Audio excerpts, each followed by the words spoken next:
At sinimulan ng inspeksyonin ng Land Transportation Franchising and Regulatory Board o kay LTFRB ang mga school service na bibiyahe ngayong pasukan. Mula sa San Juan City, nagbabalik si Mon Locson. Mon? Yes, ngayong araw nga nagsimula itong inspeksyon ng LTFRB sa mga school service. Hindi na nga sila nagbigay ng extension at ngayon ngang school year na ito ay ganap na lang ipapatupad yung pag-phase out dito sa mga tinatawag na mga 15-year-old na pataas na mga school service. Dito sa aking likuran, patuloy yung pagsasagawa ng inspection at kung makikita nyo, isa sa mga chinecheck itong ating mga taga-LTFRB ay yung pagkakaroon syempre nitong tinatawag na fire extinguisher. Ito ba ay hindi naman expired, no? Hindi po. Isang palatandaan daw para makita na hindi expired ay nasa, ayan, kulay green yung arrow. Ayan, kulay green. Tapos, ito, meron ding early warning device. Kailangan meron ng isang school service niyan. Hindi rin syempre dapat mawala itong tinatawag na first aid kit. Ito din, early warning device at mga tools. Tignan naman natin yung loob, no, kung okay.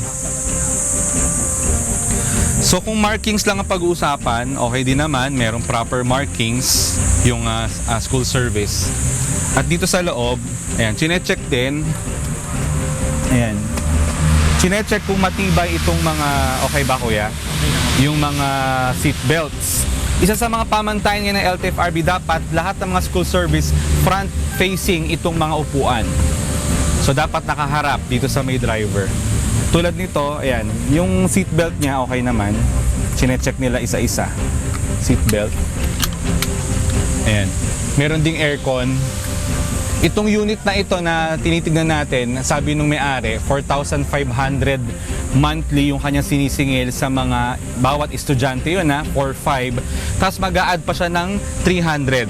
Kasi dito sa harap, naglagay sila, although hindi ito required pero optional, naglagay ang may-ari ng CCTV.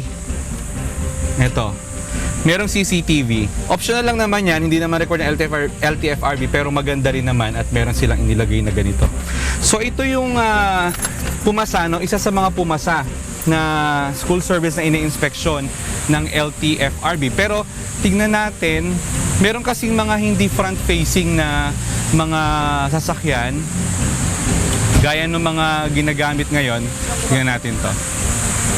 Excuse me lang Ito, gaya nito. Itong sasakyan na ito, hindi na daw ito pwede dahil magkaharap yung mga upuan.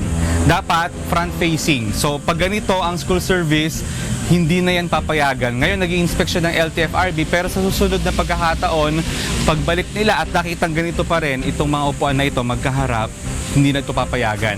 Bakit kailangan front-facing? Kasi ang sinasaalang-alang ng LTFRB ay yung kaligtasan ng mga bata para merong seatbelt na maayos. So pag ganito, hindi daw yan pwede.